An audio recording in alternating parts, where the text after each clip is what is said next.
लातूरहून लातूरमध्ये छावाचे प्रदेशाध्यक्ष विजयकुमार घाडगे यांना मारहाण केल्याप्रकरणी दाखल असलेल्या गुन्ह्यामध्ये एक मोठा ट्विस्ट समोर आलाय। या प्रकरणातील मुख्य आरोपी राष्ट्रवादी काँग्रेसचे युवक प्रदेशाध्यक्ष सूरज चव्हाण हा मध्यरात्री अखेर स्वतःहून पोलिसांना शरण गेला आणि त्यानंतर पोलिसांनी त्याला अटक करून कायदेशीर प्रक्रिया पूर्ण केली। मात्र सूत्रांच्या माहितीनुसार आता त्याला सोडूनही देण्यात आलेले आहे। या प्रकरणात पोलिसांनी अत्यंत गुप्तता राखत कारवाई केली असून माध्यमांसमोर अधिकृत माहिती देण्यास पोलिसांनी स्पष्टपणे नकार दिलाय।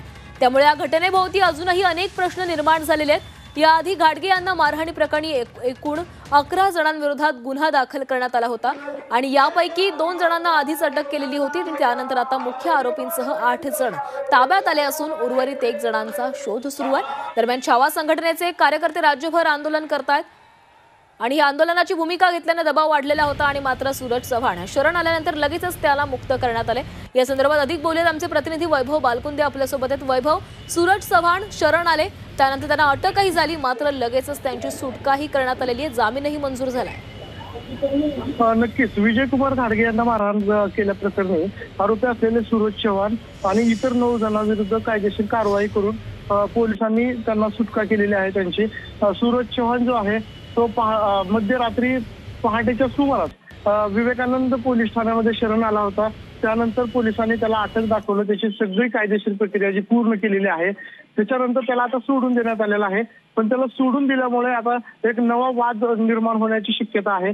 कारण घाडगे पाटील यांनी त्या ठिकाणचे जे पोलीस अधिकारी आहेत त्यांना फोन करून जाब विचारलाय। 307 प्रमाणे गुन्हा तुम्ही का दाखल केला नाही असा त्यांनी जाब विचारलाय। पोलिसांकडनं मात्र त्यांच्याकडनं जे मेडिकल सर्टिफिकेट जे आहे ते ज्यावेळेस पोलीस ठाण्यामध्ये त्यांच्याकडे अधिकाऱ्याकडे येईल त्यानंतरच 307 दाखल होईल, याप्रमाणे कारवाई होईल। त्यानंतर परत एकदा सूरज चव्हाण यांना अटक होण्याची शक्यता आहे। त्यानुसार जर गुन्हा जर दाखल झाला 307 नुसार तर परत एकदा सूरज चव्हाण यांना पोलीस अटक करण्याची शक्यता आहे। वैभव, मोठा खरं तर दबाव होता छावा संघटनेकडून, राज्यभरामध्ये आंदोलन केली जात होती आणि हा दबाव वाढल्यानंतर केवळ दाखवण्यासाठी ही अटक झाली का असा आता प्रश्न निर्माण होतोय।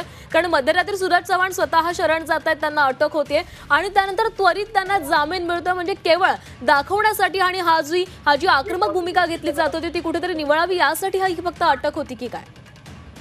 पोलिसांनी या प्रकरणामध्ये पूर्णपणे गुप्तता बाळगली आहे। सूरज चव्हाण यांना मध्यरात्री ज्यावेळेस त्यांनी शरण आला आणि सकाळी त्याला सोडून ज्यावेळेस दिलं ते सुद्धा त्यांनी कोणाला सांगितलं नाही, माध्यमाच्या प्रतिनिधीला सुद्धा सांगितलं नाही। कारण छावा संघटना असेल किंवा इतर जे पक्ष आहेत, संघटना आहेत, त्यांनी विविध मार्गाने आंदोलन सुरू केली होती। काल आपण पाहिलं तर एका तरुणाने स्वतःच्या अंगावर पेट्रोल टाकून पेटवून घेण्याचा प्रयत्न केला होता।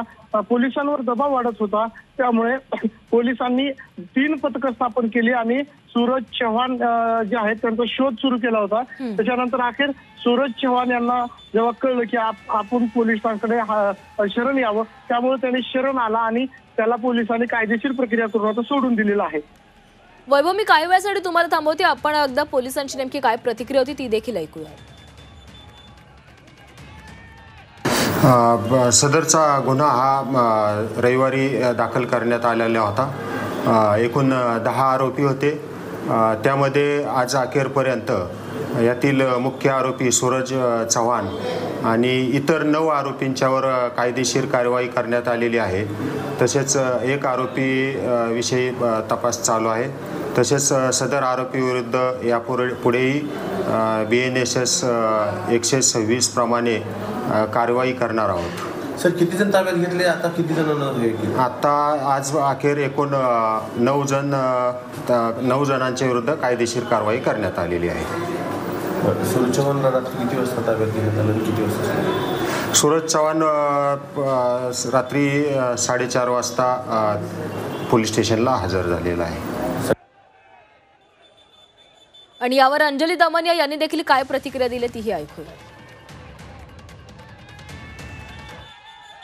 अजित पवारांना त्यांची सगळी माणसं अशी वॉन्टेड का असतात, तर आत्ताच्या घटनेला सूरज चव्हाण स्वतः तिथे हजर झाला आणि कधी हजर झाला त्याच्यावरची बेलची कारवाई सुद्धा कंप्लीट झाल्यानंतर तो पोलीस स्टेशनला हजर होतो।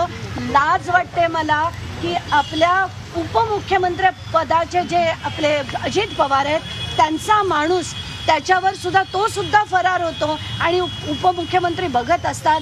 गंमत चालली आहे महाराष्ट्रात। आणि कायद्याची आणि सुव्यवस्थेची तर अगदी धिंडवडे उडवून ठेवली.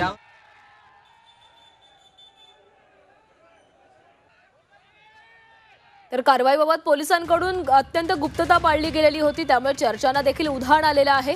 अवघ्या काही तासांमध्ये सूरज चव्हाण यांना सोडून देण्यात आलेलं आहे. त्यांना जामीन मंजूर झालेला आहे. पहाटे 4:30 वाजता ते पोलिसांसमोर शरण आलेले होते आणि त्यानंतर त्यांना अटक झाली. मात्र अवघ्या काही तासांमध्ये त्यांना जामीन झाल्यानंतर त्यांना सोडून देण्यात आल्यानंतर अनेक चर्चा आता सुरू झालेल्या आहेत, कारण या संपूर्ण कारवाई दरम्यान पोलिसांनी मोठी गुप्तता बाळगलेली होती.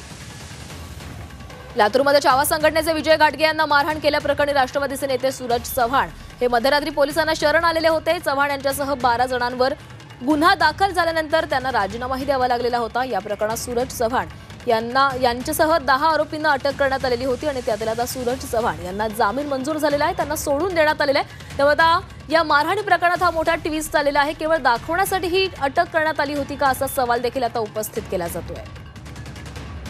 सूरज चव्हाण यांच्या विरोधामध्ये छावा संघटना आक्रमक झालेली होती. राज्यभरामध्ये अनेक ठिकाणी आंदोलनं केली जात होती आणि या आंदोलनामधूनच दबाव टाकला जात होता आणि या दबावानंतर सूरज चव्हाण शरण आले.